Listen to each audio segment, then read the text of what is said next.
What's up, y'all? This is Reina Williams. And I am JB the Jeweler. And you are now tuned into Somebody Come Look at This.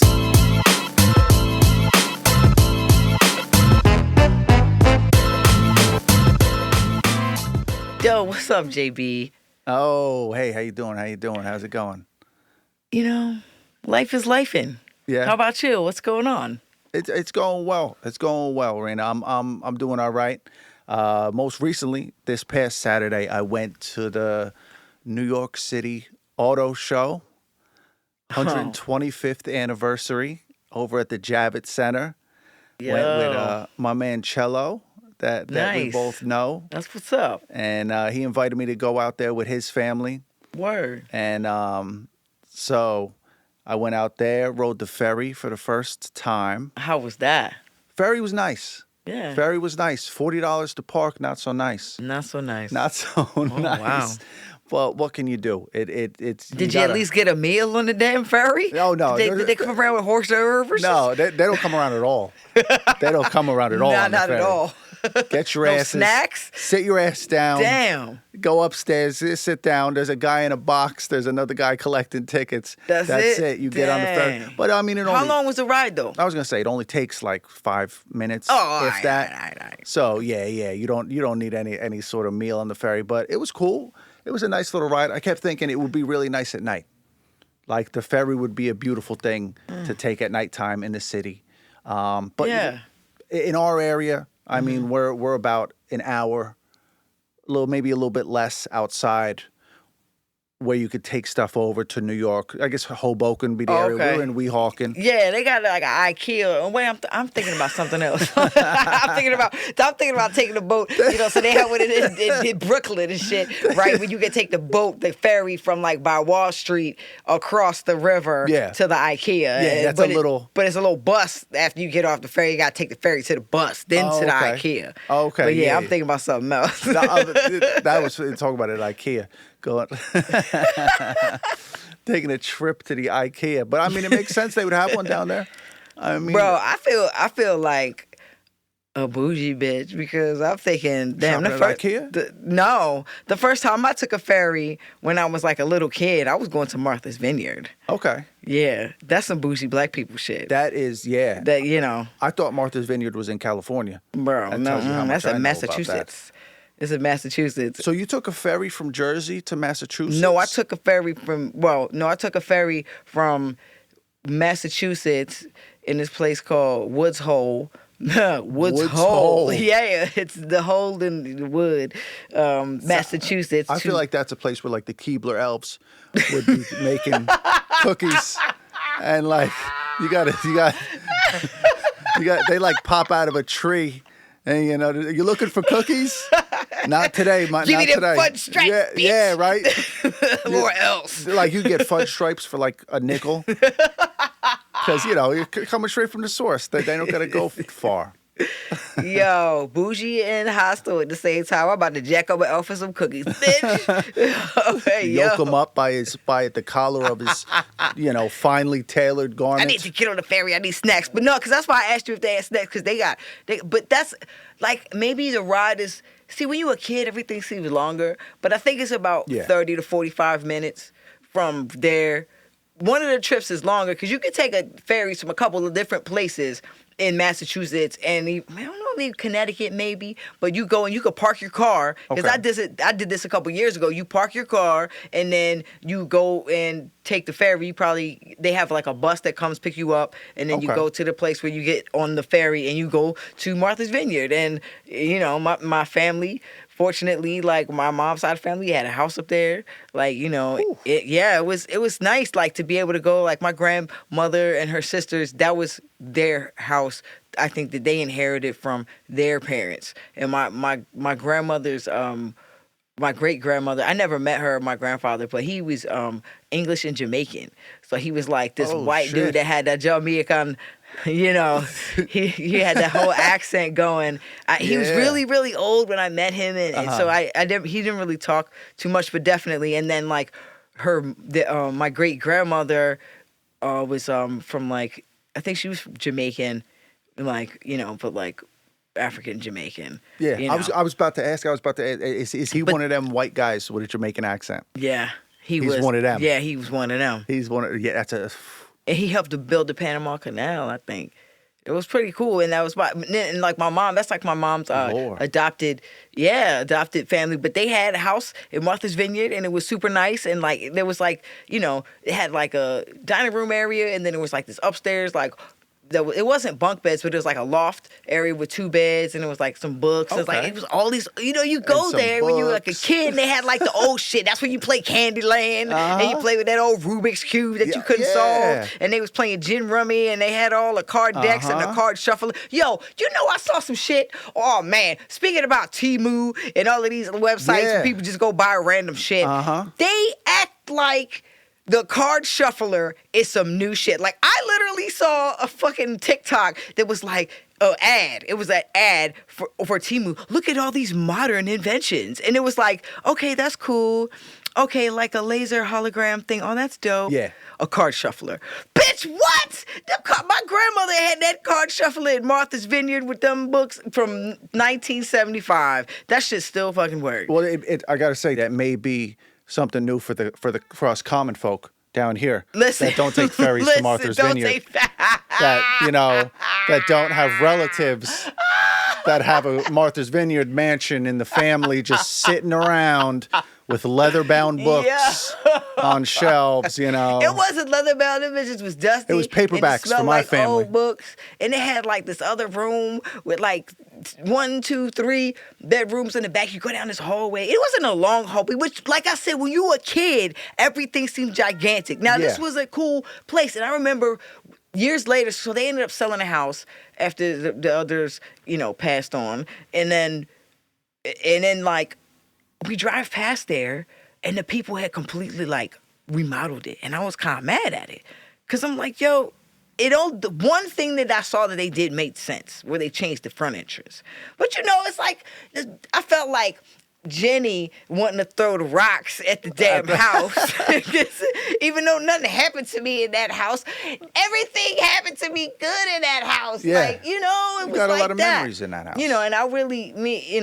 but anyway, I think people should visit.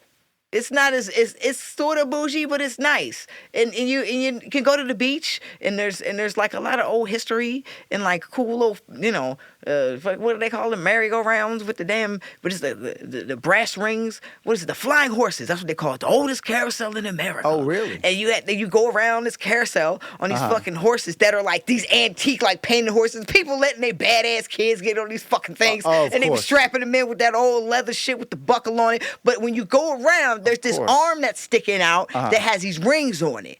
And it's like, they're like regular looking like silverish rings, but then there's the brass ring, and they only put it in once. And if you get the brass ring, you get a free ride. Okay. I never got that goddamn brass ring. People grab it 5 or 6 at a time, and I'm like 7 or 8, like, damn, I'm gonna get that brass ring. Oh yeah, that becomes a goal. Yeah, that becomes like a main chapter in your life. I'm gonna get that. I'm gonna be the one your family's gonna celebrate you. They're gonna be throwing you up in the air at the end, right? That's what you think. The brass ring, I never got that shit though.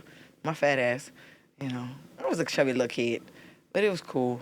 My ice cream. That's well, you tried though. That's what matters. I did. You gave it a shot. I want to actually. It's funny you talking about card shuffling. Can you shuffle? Can you shuffle cards? I can. With your hands? Yeah. You can do the shuffle where you with the peel bridge. them Oh back. Yeah. That was where I practiced it, bro. With the fucking bougie ass card shuffler, watching the card shuffler. Then okay, I'm gonna try to do this myself. Yeah. And I was like I was the only kid around for a while. So I'm just sitting there. You were chilling with the adults. You were like I was chilling with the adults, but then they was chilling too. That's where they would go to chill. My grandparents, my great aunt and her husband would drive up from Florida, and they would get there like right now, or like they would get there April, May, and start opening the house, and then be there all summer. I think, or maybe like by June they were there, and they were there until through like October. Yeah. And so they up there playing golf, crocheting, Theta. That was my grandmother, and her sister Edith, and Jess was the other sister. Like, how many books did you read this summer? I read 15. And that's how many or it'll be this big, thick ass book. I remember there was like Truman or one of them autobiographies that looks like just things 1,000 pages. Like it would take any of us mere mortals. That's a year-long expedition for the mind. Yeah, because I'd be falling asleep every 10 pages. But my grandmother read that in like 3 days. She was a speed reader. Yeah, voracious. And she was ambidextrous. Voracious reader. That's how my grandmother was. Voracious reader. And I got so many things from your story. Okay. First of all, I feel like Edith. Yeah. I feel like Edith is the name of a woman that goes to Martha's Vineyard. I feel like if you're named Bless Edith, her. then you're automatically, you get into Martha's Vineyard. Yes. You don't even have to have family there. Your name is Edith. You're going to Martha's Vineyard. I imagine rocking chairs on a beautiful porch. Yes, I imagine this house. I know this house had a beautiful porch. Yeah. I've never been, but I know there was a hell of a porch. Chairs. Oh, I know it was a great. Yeah. Imagine a lot of grass. A lot of. No. This was more like kind of weedy, like almost because we were kind of close. You gotta think this is an island, right? Okay. So even though it's in New England, that part where we were anyway was like sandy. Now, could they have maybe like done something? Maybe, but it was just a summertime house. So what's the point of like, I'm trying to grow a lawn and like because then that's upkeep and then you know it's so I felt like the way that the shrubbery was near where they were, it was like more sandy soil. So they was kind of like these woody trees that had like these needles on them. Okay. But it was like freaking summertime, and then I just remember like being able to go to this pond, and that was the first time I saw there were like these little jellyfish things, but they had the lights in them. You know those things you see, they look like out of that movie The Abyss, I was about to say, they're real. I thought only creatures in the Mariana Trench had fluorescent lighting. Yeah, it was weird. I saw these little, because that was a saltwater pond. Okay. Because I guess when it gets high tide, it comes over, there was like this pond, and then there was like this big, like sort of a highway, but not quite a highway because it's an island. And then the other side was the ocean. Yeah. So there was salt water in that pond. Dude, there were these little, they were tiny, like teeny tiny. And I captured one of them one time. And then I was like, is that what I'm seeing? Yeah. And I put my hands behind I found like this plastic cup. And I put my hands behind it and made it dark. And you could see like the little lights inside. I was like, oh shit. They live in this pond, but they were so small. Wow. Like maybe the size of like a quarter. I was going to say about the card shuffling thing. Oh. My girl, we were hanging out about a week ago at her place with her family. And sometimes, guys, sometimes your lady can do certain things that will almost make you feel like, I like make me feel like almost less of a man because I can't do it. And it's like some manly shit, and it's cool. But like in the moment, you're almost like, oh shit, like, she was like a card shark. It was like Molly's game up in there. Like she was like not even looking at the cards. She's just, all right, babe, let's play cards. And then she's just like, you can do this, right? No, I can't. No, I cannot. I was not a card player. I played war. I played war. That's as far as my card. I don't play poker. I don't play spades. I don't, You ever play Crazy Eights? No, I play none of that. I play war. I'll play war, and I played solitaire on my grandparents' computer. Nice. That's I am not a card shark. You ever tried to play Hearts? No, none of it. Computer. That was intimidating. Until you figure out it's actually just like spades. But you know, which is another thing I know nothing of. Yeah. It would have all been, but she tried to get me to do the shuffle, and she's teaching me, and I felt like a friggin'. I've said I think this before. I felt like a gorilla, trying to learn how to like put the shape in the hole. And she's like, no, you just put your thumbs in here, and you just let it go, and I'm over there just like, hers is, and mine is just like. Both. And she's sitting there and bless her, she wanted to teach me, and she wanted and I appreciate that so much. But I gotta tell you, after like the 6th or 7th one, I mean, I don't want to do it anymore. I don't want to do it anymore. I know. Let's just you shuffle the cards because I'm over here. I'm getting hot in the face. I'm feeling Or embarrassed. you just do the one over the other. Yeah. Just Yeah, smush look them at up. this. You cut them a bunch of times. Look at this. This is like, I felt like when I tell people I can juggle and it's only with two and I basically just pass one to one hand as I throw one in the air. Yeah, this is how I juggle. Like that's how and then at one point I started to get it with the thumbs on top, but then on the bottom when you got to like push it up and like, forget about it. It wasn't happening.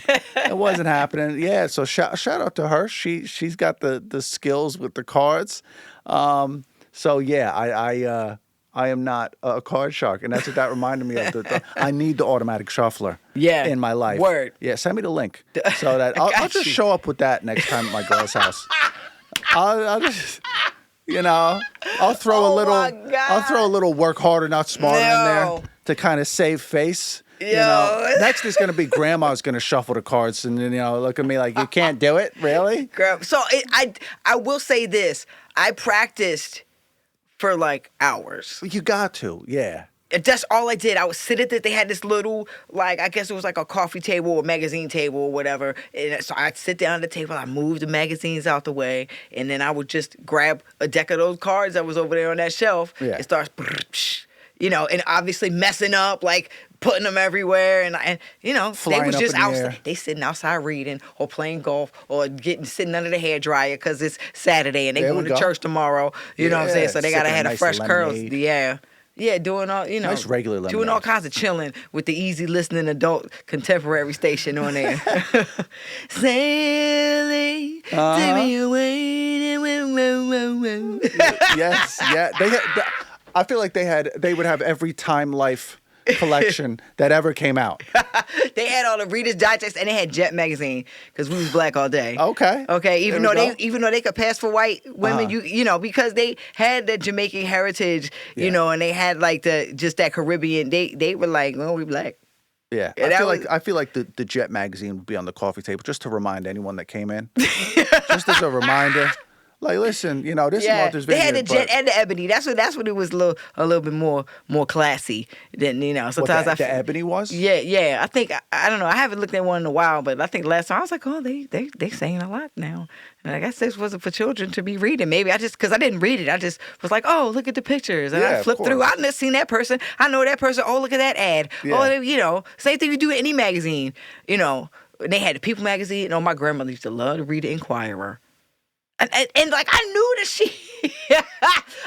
she just took it as like satire and entertainment, but good like for her. She would be reading the Inquirer, and that I just it would tickle me pink as a little kid. Like you remember Weekly World News? Yeah. You remember Weekly World with News? The Bat Boy used to and scare the shit out of me as a kid, especially because I grew up. I was like 10. What was I? I was like 10 years old, right? When Y2K was coming. It was coming. Weekly World News. World News. Off of Y2K shit. And as a kid, I didn't realize. My parents had to convince me like 1,000 times Weekly World News is entertainment. But as a kid, I was like, no, maybe they know. But maybe they got every headline was like how your life is going to end in 2 years. They had a countdown. It was either Bat Boy, like you said, or Y2K. Yeah. And as a kid, I couldn't go shopping. I was like elated to have a kid's cuisine in my hand. And I was having a good Friday night until I saw the latest Weekly World News headline before we checked out. Dude, and that's why, do you notice that there's like certain like grocery stores that don't have candy or tabloids in the aisles? Like, really? at least there was, I definitely remember going places and they didn't have that. Like, they had a special place to keep your kids from trying to grab all the damn Snickers while they sitting in that damn cart, or like seeing the damn headlines and traumatizing them, because they can read now. And so they putting two and two together. Yeah, welcome to the club. Here's the first thing you're going to read. And they that high. Like, why do you put the magazines that high for children to see? Like, you know what I'm saying? Like, what you going to put down? Put down there something that doesn't have a bunch of pictures. Put down, like, the small print paper. That fucking 25-cent shit. Yeah. That you need to go to the newsstand. Thank you, sir. You know what I'm saying? You walking by, leave them a quarter. Old school. Right next to some shoe shines. Yeah, now people don't even fucking read newspapers like that anymore. No. It's real crazy. It's all online they sell now, them, but it's just weird. Like, I feel like that's a real But maybe like I see you got a book right here. Oh, like, yeah. And I always like sitting down and reading a book is so much like different than even reading something on your phone. Yeah, I personally love a book. I love the feel of the book. I don't want none of that tablet nonsense. Yeah. I don't want no tablet reader or anything. Keep that witchcraft away from me. Okay? I don't my phone is for looking at things that destroy my mind. Okay, and I'd like to keep that separate from my wonderful, pure books, which are there to build my Absolutely. mind most of the time. You know, I Yeah. also love, Stephen King, Yeah, and right. stuff like that, Yeah. and also right now, that's funny that we're talking about books because as a guy, the books that I read and the books that my girlfriend reads are very different in their subject matter, and the books that I read, I like I said, a good Stephen King, good horror book, and there's usually like there's a problem, and the protagonist needs to overcome the problem. Yeah. And that's the main narrative line, I guess you could say, of the book, right? But a lot of women, they enjoy the romance novel. They like the romance novel. And I'll tell you what, man, my girl is reading a book. She just finished. Shout out to her, too. My girl's a voracious reader as well. Like, she tore through this book she was reading. I think she finished like 250 pages in like 4 hours. Yeah. And so I consider myself a reader, but I'm not doing no 250 pages in 4 hours. Right. I'm taking a nap. That part. Well before then. But she tore through this. But this book, what's it called? It's Court of Thorns and Roses, right? Okay. And it's about like this fairy lord, and he captures this girl. But I guess the girl like killed some of them, so he captured her, and then she was a prisoner, right? And she was a prisoner in the fairy land. And if you're a reader of this book, please don't come for me because I'm butchering the story. They're going to come for me talking about it. They're not fairies. That's not like, this is just my, simple guy-minded explanation of this book.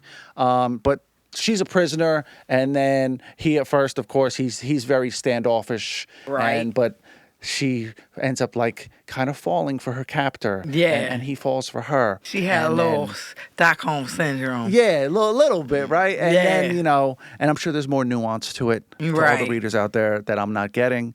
But then they end up doing it. Oh, of course they do. That's what that book is kind of all about. Right. The storyline and the conflict is the background. But then how they described it doing it is My amazing. girl sends me excerpts, I think is the word. Excerpts of she just sent me one today. Oh my! And it I'm taken aback at some of the things. What I gotta hold on. Yeah, let the people know. I got one. I want to know. Oh my! I got one on my phone right now. We grown shit. And how it described his manhood. Oh my goodness was gracious! Quite. Is this it right here? Hold on. Here it is. Bro, Right. Let's go. His name is Tamlin.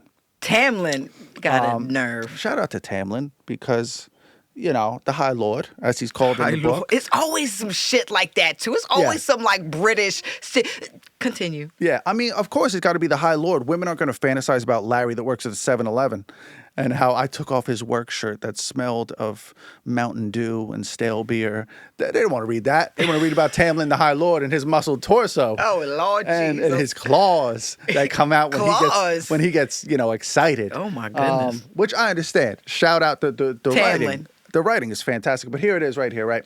Tamlin let out a low snarl of approval, and I bit my bottom lip as he removed his pants, along with his undergarments, revealing the proud, thick length of him. Right, they are. The proud, thick length of him.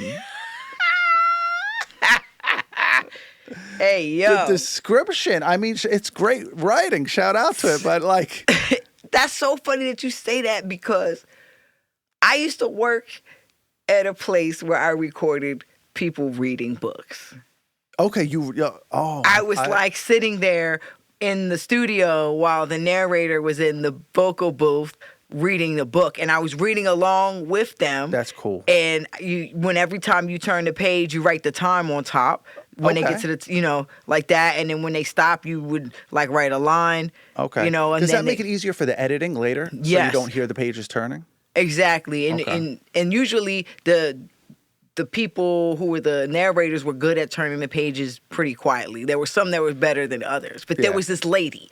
Okay, so like a lot of times they would try to pick a narrator out of the people that they had working there, and like for certain types of books. Mm-hmm. And so they always had this British lady.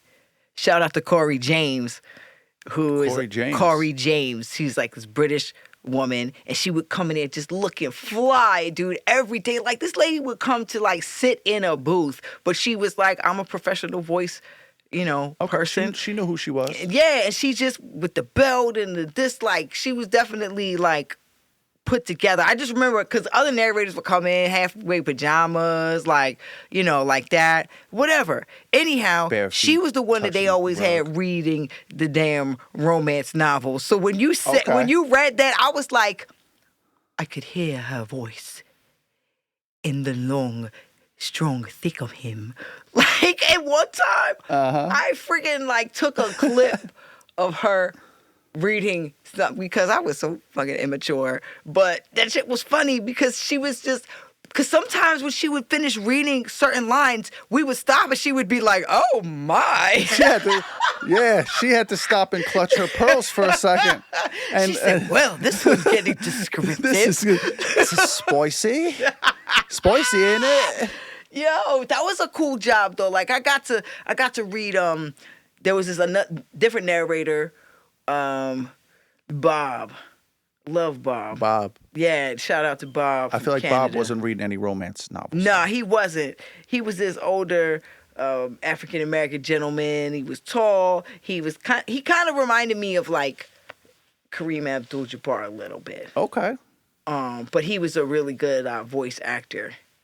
And I remember he was starting to read this Russell Simmons book. Okay. Called Do You. And I remember I started it with him, and I was into it. And so they ended up just always putting me with Bob until like we finished the book. Because I was like, yo, I wanna finish this. Because a lot of times we would have sessions, and like the different the narrators would come in, and they would have just books that they would be reading, and then when they were done, but they wouldn't always have the same engineer. Okay. So we would have to change rooms. Like, I think it was like every 2 hours. We had 2-hour sessions. Like, and then I feel like we would have like... And then you'd change rooms. Yeah. And then I feel like there's a certain amount of chemistry that you build between the narrator and the person on the boards, I'm guessing I would say. Yeah, I feel like anything else. You build a certain amount of chemistry. And, you know their inflections and certain their things. rhythm. It's half the time it would be like the rhythm, especially like you would have to hit record and like signal them to start. Yeah. And so it was like hitting the space bar for record and then signaling them and knowing when they would come in and try not to catch too much. Like sometimes I would get good and not catching their breaths. Because you have to go in there with like the post editing. So like there was like different, so it was this one narrator. She was like an older lady, and she was kind of like always just super crotchety. And they have like these fucking books that are like romance novels, but that are like fantasy, like fucking Warcraft and shit. So it'd be like a human versus like a humanoid, like orc looking dude that's like hot and his skin is green and like, and I'm like, what is this book that she's reading? And it would just be literally the same format except these characters, some of them weren't human. And I'm like, alrighty then. Yeah. They're an elf like, orc like. But that lady, she was kind of mean but until she realized that you could hang with her. Like, as far as, like, how she was reading, she didn't like if you took a long time in between, like, oh, let me switch this out. And if you took too long, oh, what's taking so long? And then I would be like, hey, the computer's doing this, usually. But some people were like, I hate working with her. It was I think her name was Annie. Yeah. But once she had a great reading voice though. Like her voice was fantastic. Like some of that like is just like that. And then this other weird shit. So downstairs, so is this building. The place is closed. They used to get all of these contracts from the Library of Congress. Like the Library of Congress would be like, we do these books on tape. And it was like they would record this and it would be to like a tape format, but they had these players back, and this was like the early 2000s still, but so I guess for a long time they had the special tape players for people that are like blind or vision impaired. Okay. And they had like the tapes would have really like 4 sides. Even though the tapes were 2-sided, but because of the way that tapes, audio nerds, they actually have they have 4 channels on the tape. Anyway, the special reader could read like the different tracks on the tape, and so basically like that was like the regular reading. Like they weren't allowed to do like too many like different voices, even though they're characters and they would change it up, but they couldn't do too much because the Library of Congress had like a certain standard for how they wanted the voiceovers. But downstairs is where they used to do the audio books for like the truckers. So these motherfuckers used to crazy. Oh yeah. You go in. And one time I was downstairs reading a session and the guy's in there screaming rah, rah, rah, like that. And that was fun. And then in the other room you hear this and then the guy's like, dude, I'm trying to make it sound like a semi truck is hitting a cow. And it just was like, that's literally the conversation that these people are having with their workday. And I remember the Snakes on a Plane audio book was made at that Cutting. It was called the Cutting Corporation. Oh, that was probably, and I remember being like at a rest stop in the Midwest somewhere years ago and seeing that exact thing that came from the place that I used to work, like in the truck stop. And I was like, that's fucking cool to just like do something cool like that, and like you meet cool people, and those narrators were like crack me up, dude. Sometimes. I bet. And I just imagine that like it's hilarious to me that you got one session is the orc. I'm trying to think of the best way to put it. The orc lover is coming in. It's for the orc lovers, and it's getting a little wild when it comes to the fantasy elements. But then it's like, okay, now we got to record for the Library of Congress. Yeah, and all of that was for the Library of Congress, because I guess it was just they keep the library of all the books, not just. Oh, okay. So that's what it was. It was like a Library of Congress contract. We were like a contractor, and all the books that were at the Library of Congress were getting put on audio. Like, so it's like basically like an archiving. Yeah. Even magazines.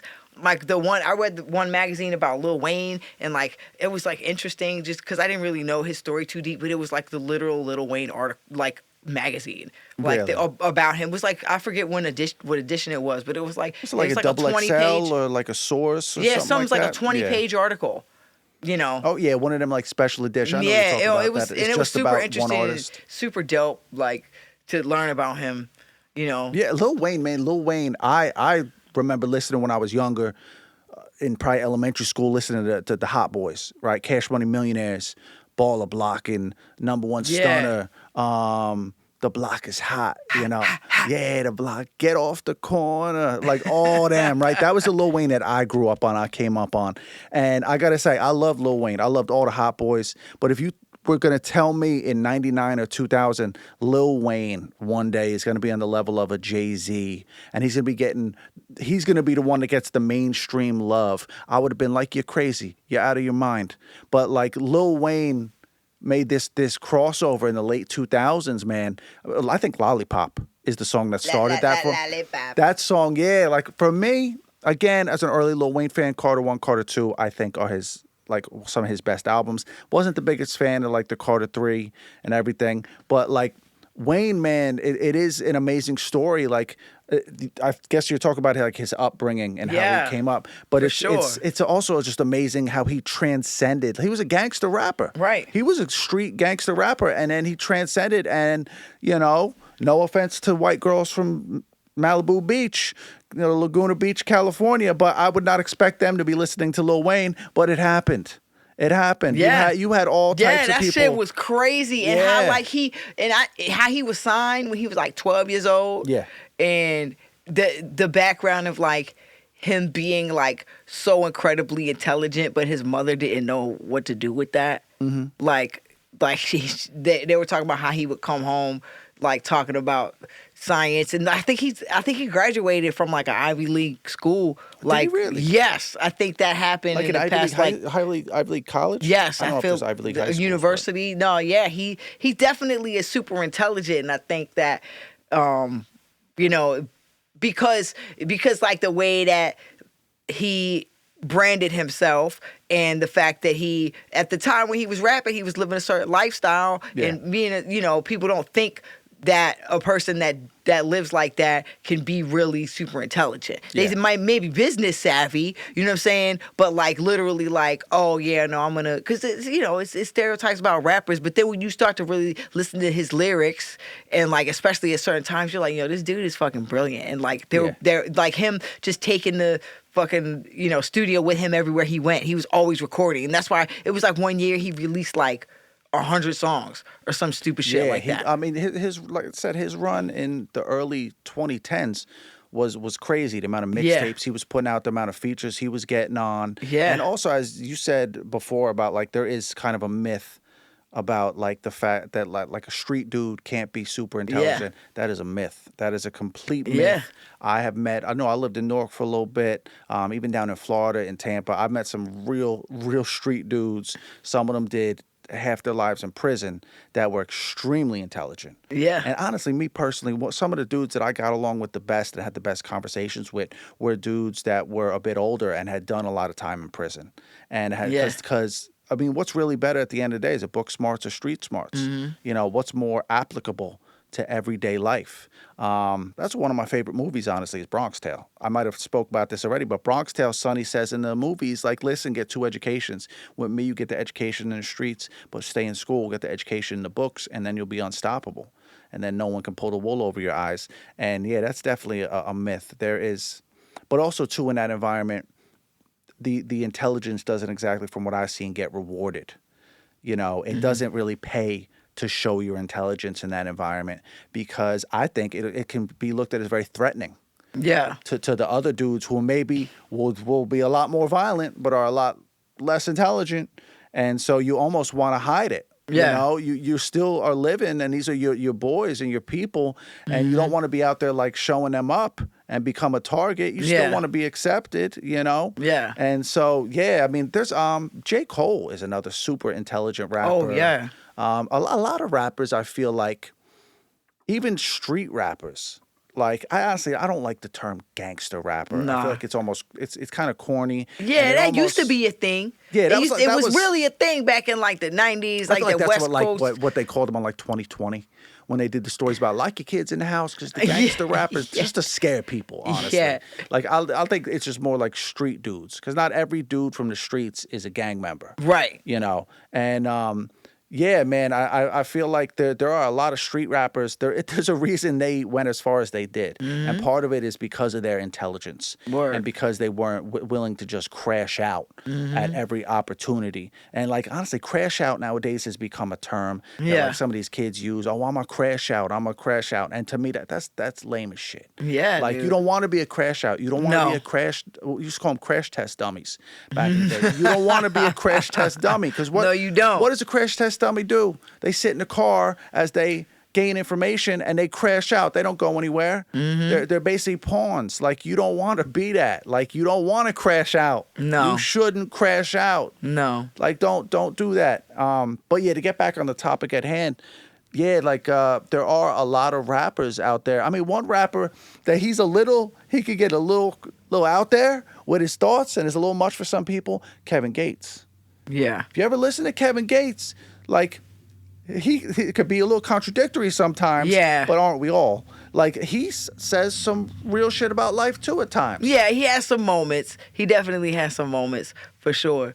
And I feel like if you're good with your words, when you're like being able to like write, I guess, poetry, for lack of a better, like melody, and like, things that people can relate to, or things that make your mind, like, even like, again, like with books, it's sort of like the same thing. Like, music and books can in some ways are very similar, because like there's like you're being your mind is being used to paint a picture. Yeah. Instead of like, so you hearing something, and then with music, there's like the vibrational aspect of it that like affects like your body and your mind on physical and like a metaphysical level, if you will. Like, so like your emotions, like you listen to certain songs, like there's something I heard one time and it was in a different language and I started to tear up because like the music was so beautiful and I don't even know what this lady was singing, but I was feeling it in my spirit. Yeah. And and I was like, damn. So, and that's like the power of like music and just creativity and stuff. And so that's it always amazes me. Like, I know you've seen that shit where they take like sand and they put it on like white sand and they put it on top of like a black metal sheet and they put the speaker underneath. Yeah, the vibrations, they make like a picture. Yup, and it's all like the sacred geometry. It's amazing how, because you would think, if you don't think in that way that you just described, like the metaphysical, you would think it would just be kind of scattered. Oh, it's just bouncing around. But no, every time it makes like these beautiful patterns. The music does, and that's an amazing thing. Those videos are always pretty amazing. And that's what it does. So your body has water in it. Yeah. And so sound also travels through water as a vibration and in the same waves. Like they do the test with water and it makes the same shapes. And so you have water in your body, you're 70% water. And so music literally like makes the water in your body vibrate a certain way. And so that's why when you're listening to certain music, you'll feel certain ways. And that's why some people can't listen to certain music because it literally like they don't have the same vibration that feels good to them on the inside besides the lyrics and like all of that. Sometimes like the sound. Have you ever heard about the brown note? Is that the one South Park did an episode on that makes you shit your pants? So you ever? That's the one that makes people shit their pants? Yeah, bro. So you ever? Make your booty vibrate like the wipes that I used that one time. Yeah, that brown. Oh, hell no. Yeah, Mr. Clean. No, exactly. Love and Baby Wipes are our most popular episode yet with over 80 downloads. Shout out to if Baby you haven't Wipes. listened to that one, it's the one that kind of started it all. Shout out to Love and Baby Wipes. So kind of shout out to Mr. Clean. Yo. Yeah, I've heard it, like South Park did an episode on that. I thought that was just the South Park episode. No, so like that's like you ever watch Mythbusters? Yeah. Remember that? So they did an episode on the brown note. And my man got in there. They got these gigantic fucking speakers. Yeah. Like all of these subwoofers. And they figured like it had to be a low frequency and all of this. And so the guy, he put on a diaper. Just in case. He knew what was coming. And he stood there with the headphones on. And they played the tone. They swept the low frequency, and he said that he didn't. Broke? No, he said he didn't feel well, but it didn't make him poop his pants. Okay. So it definitely disrupted his equilibrium. Okay, that's good to know. Yeah, that's good because there could be some real wacky terrorist attacks. Dude, yeah, I don't know, but so the brown note myth, at least on MythBusters, has been busted. Oh, good thing. Shout out to Garbanzo. Yeah, honestly, if you ever hear a little meowing in the background, that is He's on the mic right now. Our third member here on the podcast, Garbanzo, the cat, the hairless cat. He likes to be involved. Mm-hmm. He's bald. Shout out to him. He likes to be involved in things. He's a big fan of. He had some things to say as well, and that's him coming in and talking to us. I also was thinking, when you were talking about Martha's Vineyard, right? I was thinking today, we're getting older, Reina. We're getting older. We all are. Yeah. Time does not stop. Time continues. Time stops for no man. It does not. And what are some things, I know what mine are. What are some things that let you know I'm getting older? And when I say this, I mean, what are some things that you started to appreciate all of a sudden one day? OMG. That lets you know I'm getting older. And if you can't think, I'll give you a second.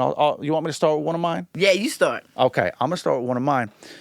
I realized that I was getting older when I started to really appreciate a good lawn, Reina. When I started to really appreciate a good lawn, it happened, I remember the moment it happened to me. I was driving in Florida. And I was driving down the block, and I saw this one house that I had seen 1,000 times before, but I think I had just turned 30. And maybe this was the mark. I had just turned 30, and I seen this house 1,000 times before. And all of a sudden, one day, I just noticed that it's like the lawn was a more vibrant green. I saw it in a whole different way. And I just stopped, and I was like, I started breathing heavy. Like, I was just like, that's a hell of a lawn. And it was lined up real nice. Yeah, Reina. it was edged. It was edged. Somebody did the edge too? Oh man. It almost edged me. That lawn, I felt like I wanted to get out of the car and just put my hands on my hips and sway a bit. And just go. Up on your tippy toes? Woo, that's a heck of a lawn. I wanted to knock on his door, start asking, what do you use here? What do you I really appreciate it. And ever since it's been, I take walks, I see a nice lawn, and I just appreciate it. I appreciate the work that's gone into it, especially if it's got some nice, you said shrubbery before, and it made me think of a nice lawn I saw on my block. I just triggered your mind. Yeah, it brought me back to the beautiful shrubbery they had. And also, I saw a house without shrubbery, and I was just like, oh, you need some shrubbery. Yes, that's shrubbery is needed. And this is something I would have never thought about when I was younger. I didn't care about lawns. I didn't care about shrubbery. I didn't appreciate a good garden. But now I definitely do. I was out there mowing the lawn today, and like the work that goes into, I got this old piece of shit lawnmower, man. This thing, it's like cranking up an old Model T. Oh man, trying to get that thing going. Yeah. And I feel like when I mow the lawn, it's not complete until I've cursed at the lawnmower and dropped a few F-bombs. Yeah. Because it's an old lawnmower, and now I look at a lawn. And somebody that's out there, a guy out there really with his push mower, no ride-on mower. He's out there with the push mower. Yeah. And he's working hard. And I just have an appreciation for a nice lawn, a nice garden, some nice greenery. And it's not the nice greenery that I had appreciation for in my mid-20s. It is a new thing. So that is one thing for me that let me know I'm getting older, is I started to appreciate a good lawn. Yeah. Man, what's something for you? What is something that you? What do I appreciate?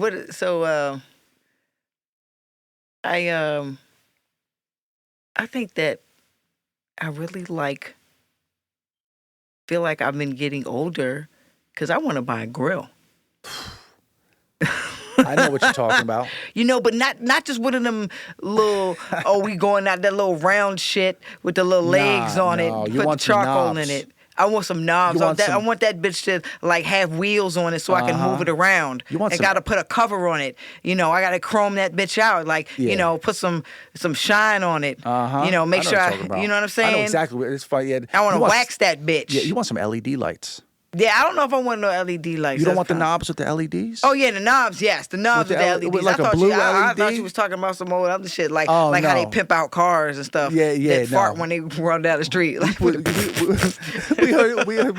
you got to get a muffler on that thing. Yeah. You got TVs in the brace supports on the side. Right. Nah, they have. Oh man, I use this nice grill. See, that's how I know I'm getting older. I'm like, I use this grill. Yeah. When I was in Denver, no, we stayed at this. We stayed at this Airbnb, and it had a beautiful grill in the back. And then he was like, "Oh yeah, you can use the grill." And I'm like, "Yes!" And of course, can I now? Yeah. So we went and got some food because we stayed there for 4 or 5 days. We went and got to the grocery store. It had a little fridge in there. Had a little hot plate. I feel like that's a whole new grocery trip too that you take when you know you got a nice grill. You got a grill, oh man. Was it clean too? Oh, it was clean. Spotless. When I grill is spotless. Yes. It's just I feel like the whole meat section takes on a whole new dynamic. Yeah. There are things that you haven't even thought about cooking that I'll throw it on the grill. Exactly. Yeah. I'm gonna throw that on the grill. I'm gonna throw that on the grill. What my wife said, throw it in the air fryer. I never forget that one time we what we gonna have for dinner, babe? I don't know. I'm just gonna throw it in the air fryer. That's what she said now, Shout out to the air fryer. Shout out to the air fryer. The air fryer gets it done though. Listen. But yeah, I appreciate appliances. Like that. Yeah, I think that's how I know I'm getting older. I think about, damn, I can't wait to have a dishwasher.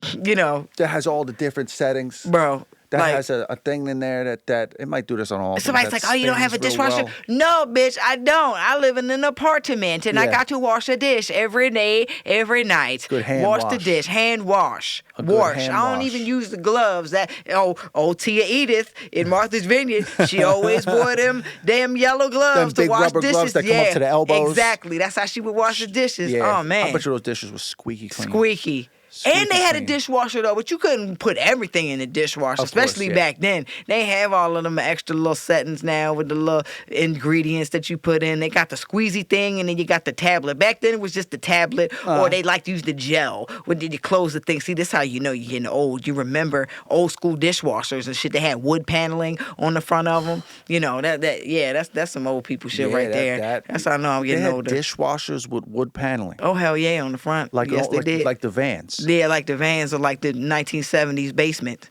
Wow. Yeah, wood paneling for that ass. That- look, here's the other cat. Yes. He's This more one- quiet. This guy. He's quiet, but I love him because he reminds me of like a baby lion, like a cub. Yeah, this is Walter. His name is Walter. He's got a little bit of hair, this guy. Yeah, a little bit. And yeah, now he's gonna come up here. There we Now. go. Oh, here we go. And your cats don't fight. Oh, That's yes, they nice. do. Yes, the hell they do. Oh, they do. One But time. do they know? They know better than to fight on you. Is that what it is? For the most part. Oh. Yeah, see? Yeah. See, look at that. Stop being a bitch. And it's funny because they know kind of what's coming, but they still, Because I could kick y'all both off. Uh-huh. I ain't playing games with y'all. No, one time, Bianca likes to dress them up, right? Really? Yes. So, especially like in the wintertime when they get cold, we have little sweaters for them and stuff. We got little hoodies and stuff. It's cute. But one time during Christmas, she bought these 2 little matching outfits that look like Christmas trees. And I swear to goodness, I wish I Was had there headgear? saved that damn video. What's their headgear? No, there wasn't There was headgear. no headgear. Oh. It kind of maybe went over top, but it was just more like around their bodies and stuff. But they were fighting in these damn Christmas tree outfits, and it looked like some little 2 mini Liberace's fighting WWE. I really wish that I had kept that video because I think that shit would have gone viral. I could have won me some America's Funniest Home Videos money with that shit, Could have bought a new pad just off that video alone. bro. These little cats. Yeah, they fight. There's a picture, a family picture that we took, me and my wife and the cats. And there's photos of Walter smacking the shit out of Garbanzo. like we got one picture where we looking nice, we all beautiful. It's a beautiful picture. And then there's like 3 other pictures where you see Walter smacking him and then biting and then jumping. Yeah. A good thump. He gave him that good skibbity pat. Yeah. Skibbity pat pat. When you hear it from across the house. Yeah. And then Turns. sometimes I gotta go in the other room. They making all the damn noise. And then my wife was like, I know that. I "Get got 2 them, cats. go get them." I'm like, "Well, what do you think they do when we're not here?" Like, You know what? I bet you when you guys are not here, they don't fight at all. yes, the hell they do. We Oh, got they do? cameras. Oh, okay. And then I've Oh, seen the okay. migrations of cats on this camera. I had to turn the inside camera off one time because they just was migrating back and forth. Like, where the hell are y'all going? Yeah. You're going to get food, and then you don't see him. And then I try to turn on the other camera to see if I see him, and I don't see him. Yeah. And it's weird that we got cameras in our house these days, just at all, just because we don't really trust our landlords. you Okay. know. So and I'm just gonna leave it at that. Okay. Yeah. You Probably. know. Yeah. But it's nice to also for the best. sometimes spy on the cats. That sounds fun. Talking to them through the camera. Oh, that's fun as I shit. bet, yeah. They probably think it's the voice of God. I like to think my cat's like, you know how you get static electricity? I like to think when I shock their noses and it gets their nose, I'm like, do they think I have superpowers? I hope they do. I hope they do. Why are you straddling him? Yeah, like that is, I know that right there, that position is not comfortable for him. So it's almost like he's trying to assert dominance in this position. And then you both get down. And then, you got to come Goodbye. along and just let them know what time it is. Because, too, I'm hot now. It's they little hot bodies. Even though they don't have any hair, they just run hot. So it's just like having a heating pad on my legs just now. Yeah, I'm I not got two sore cats. from the gym. Go over there. Yeah, I got 2 cats, and summertime is not a good time to have 2 cats that like to cuddle with you.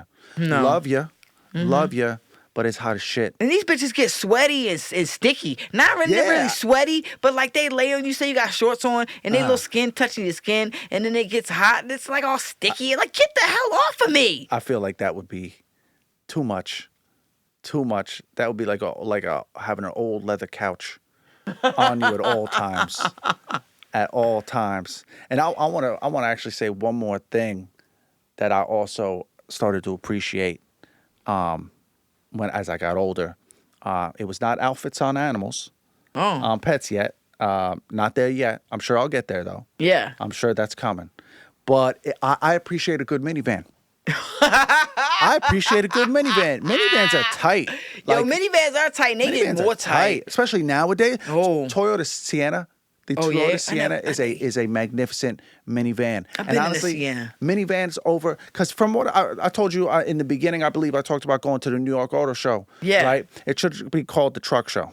Should have been called the Truck Show because they just had nothing but trucks in there. And they had like Nissan Armadas. Beautiful truck starting out $100,000. Oh, thank you. Get the fuck out of here. Not for no Nissan, bitch. Yeah, right? $100,000. If I'm paying $100,000 for a car, which I don't think I ever will, but even if I had $100,000 hypothetically in this fantasy realm that I'm going to go into now, where I have $100,000 to just spend on a car, I don't think I ever would. But if I did, I'm sorry, it's not going to be a Nissan.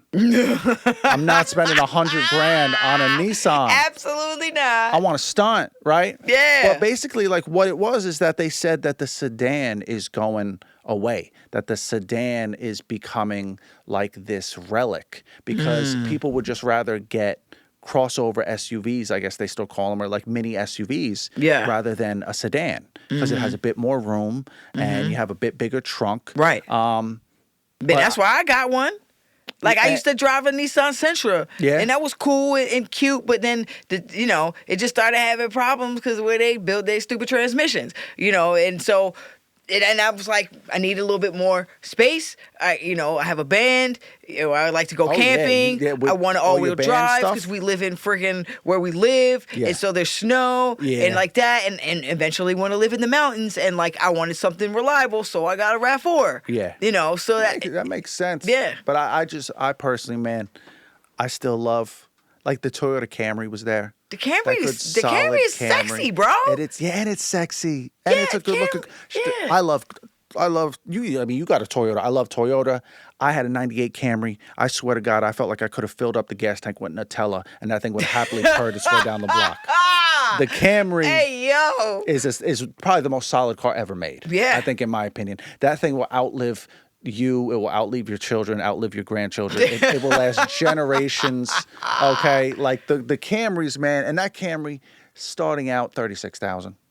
Beautiful car, hybrid, great price. Yeah. Shout out to the Camry. But back to what I was saying, other than my love of Toyota Camrys, is I'm thinking about my 98 Camry right now. I'm reminiscing about she was a solid girl, man. She was a solid girl. I hated giving her away, but I didn't want to drive it from Florida all the way up to Jersey. Yeah. God forbid I break down in South Carolina.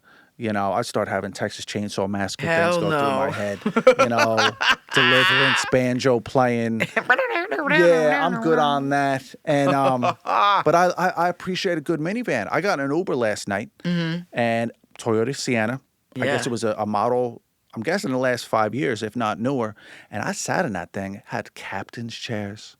Had those two chairs, not a full seat like the old minivans. Right. I don't even know if they make those anymore with the full seat. It's all captain's chairs, but it was beautiful. It had a nice screen and just solid ride. And this is, I think, the great thing about the minivan, other than the SUV, is that SUV, I got to step up a little bit into that thing. Yeah. I got to step up a little bit. Right. Minivan, I could slide right in, slide right out. Slide right in, slide right out. The door opens for me. Opens for you. Absolutely. Like, I'm in there. First new minivan I got in, I felt like I was 90 years old because I'm in there fiddling with the door. Right. I'm like, how do I close this thing? And he's like, chill.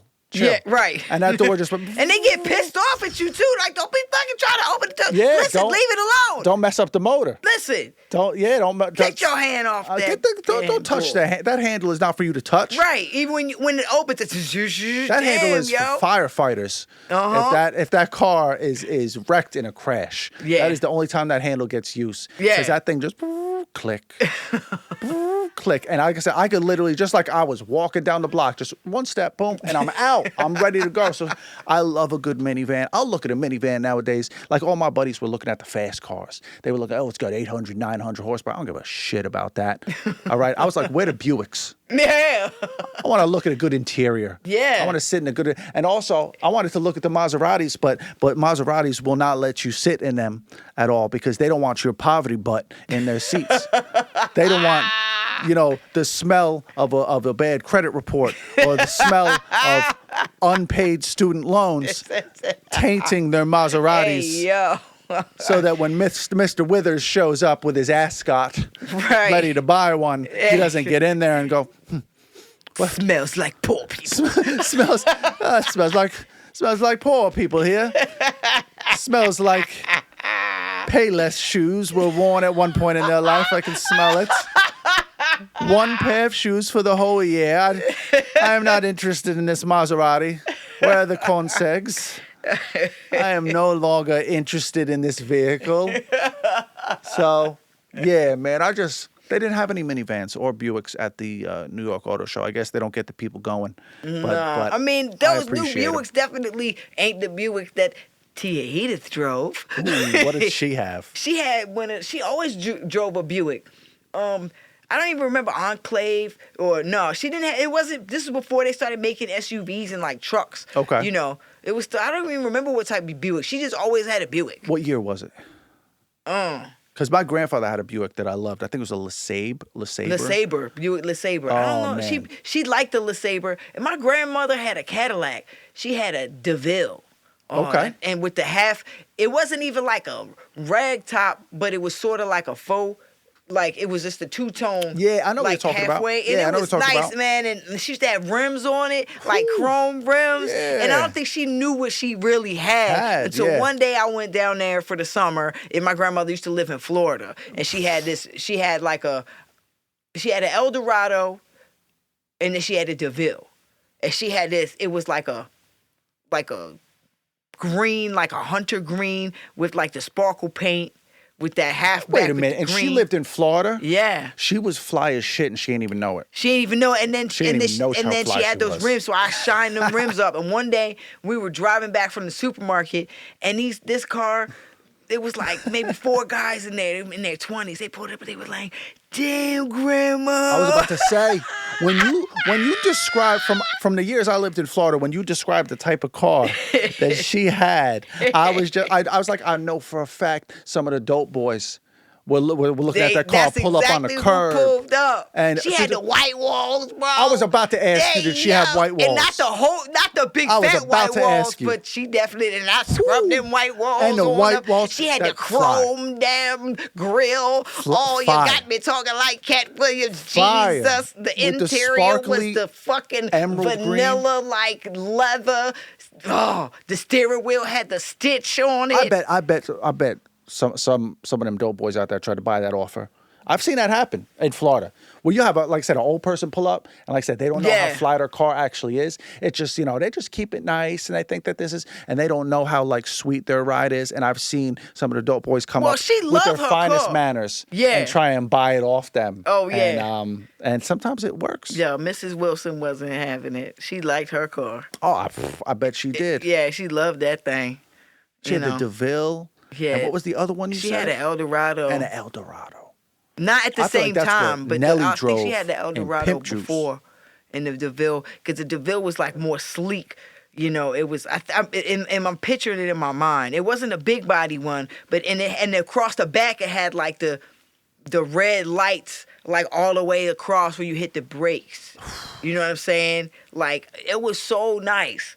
And it made me, I didn't really start appreciating cars. Me and my mom's ex-boyfriend's son. So my mom's ex, I grew up with his kids. They would come over to the house, and so his son, I still call him my stepbrother, even though like they not together no more. Whatever. Yeah. But anyway, like so, me and my stepbrother he was really into cars, and so we would call up the dealerships. And we would say, hey, we're interested in like taking like a test drive for this, but can you send us a manual? And they would send it to you for free. And we would do it just so we would get pictures, and we would slice the pictures out and just put them on the wall. And we had this room in the basement. I was about to say, those manuals back in the day were beautiful. Dude, the Denali, when the new car Denali came out, it came in this box. It was a styrofoam box, and it had like just plastic around it to seal it, but it looked like a tire tread in snow. And in the middle of it was a hole where you could see the name Denali and you could see the vehicle. And then so you take the plastic wrap off, and then you lift that box was like in half, and you lift the top off. And it made that horrible styrofoam noise. Damn it. Of course. But you lift the top off, and then it had like the booklet inside, and it had like, the specs and all of that, and we got the pictures, but that shit, and it came with a video.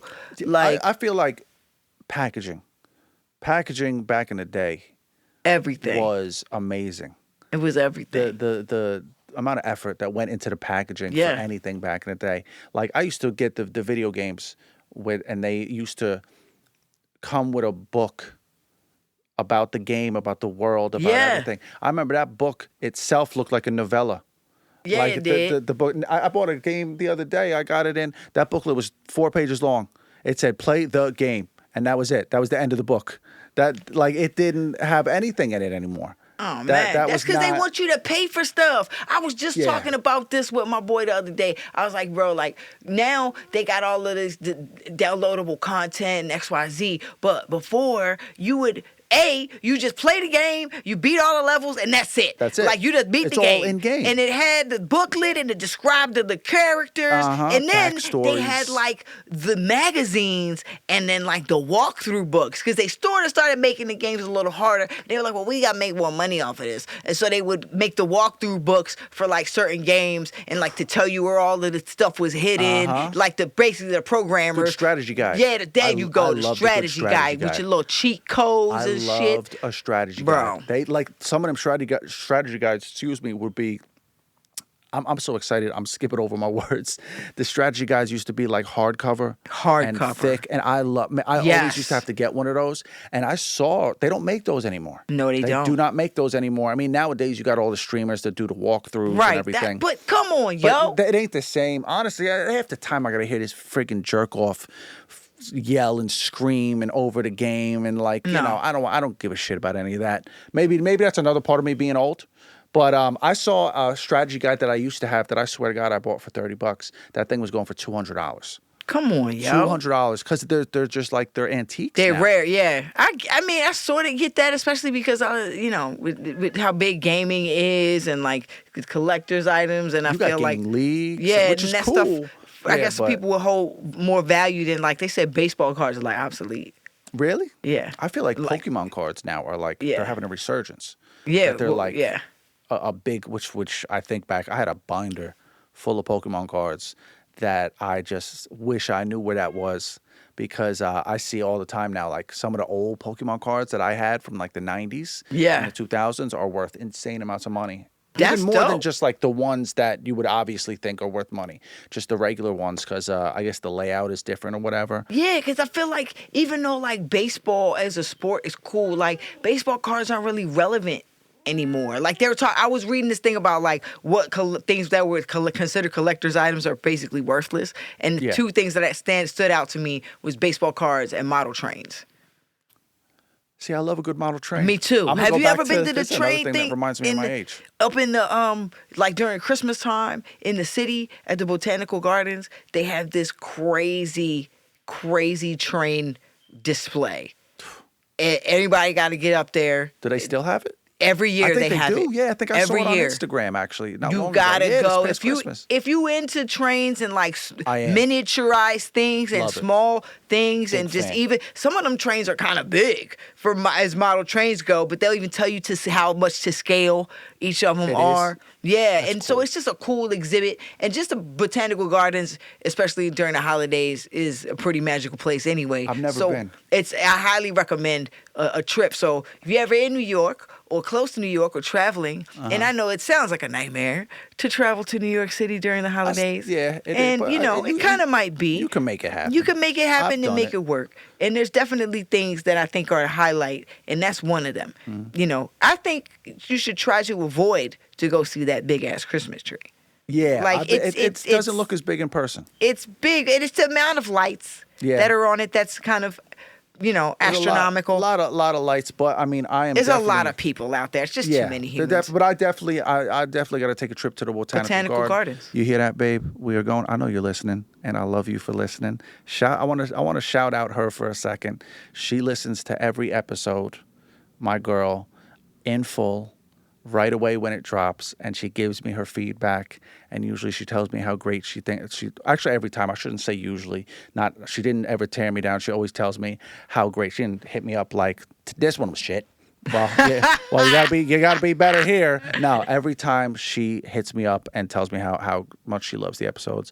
So shout out to you, babe. Shout out to the boo. To listening to all the episodes. But you hear that? We're going to the botanical gardens soon. So be prepared. She ain't really into the city. I love the city, but she ain't really into the city. So and the thing is about botanical gardens, that's more like, I think, like, am I tripping? Is it by Queens? I might be thinking of somewhere else. No, it's not in Queens, but it's uptown, so it's like different. It's a different part of town. Okay. So it's not like Manhattan. It's not like it's not like Times Square. It's a little bit off the path, But yeah, like that botanical gardens, I think, is the one place. Now that we've gone, I kind of want to go every holiday, because I feel like that would be a better like the whole tree thing is it's touristy, and it's a lot of out of town. Which I mean, shout out to the out of towners. I don't really want to talk down on them too much. No. If you're listening, love you, but it's just a lot of people that are not from the area.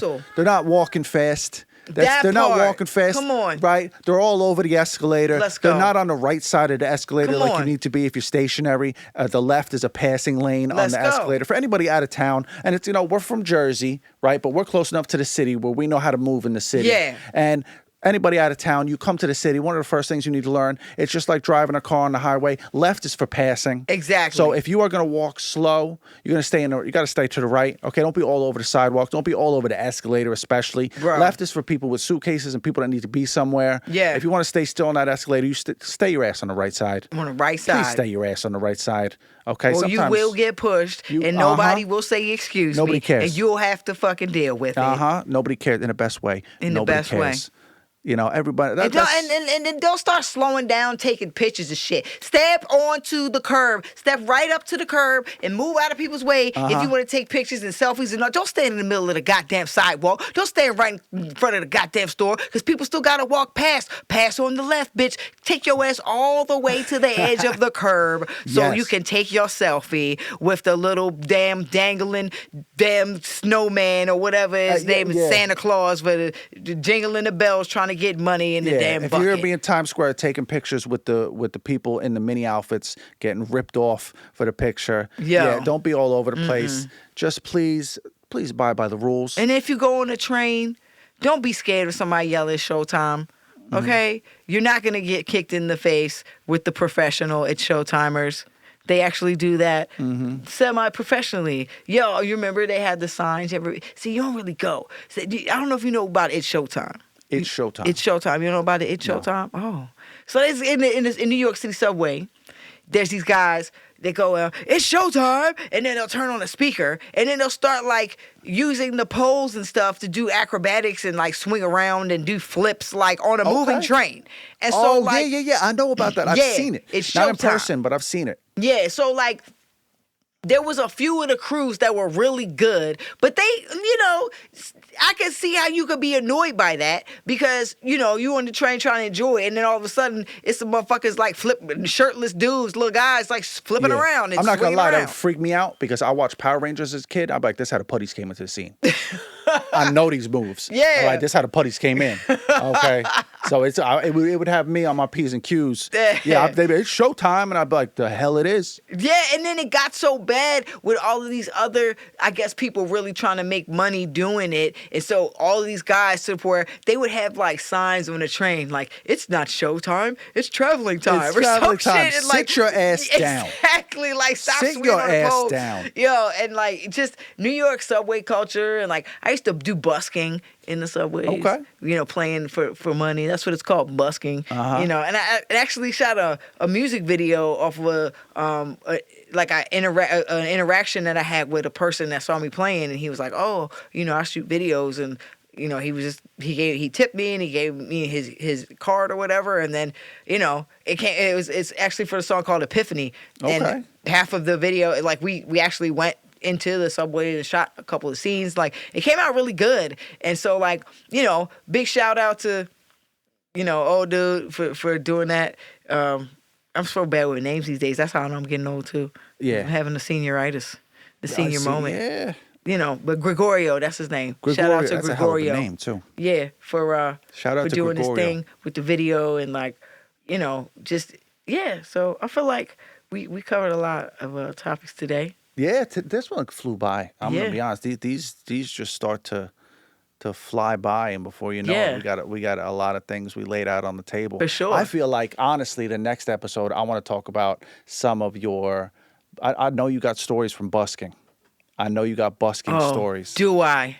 About some of the shit, and I feel like the next episode I want to get into some busking stories. Busking stories. Oh, I got the busking stories for like, sure. we actually, I feel like anybody who follows you on your page, and Garbanzo knows.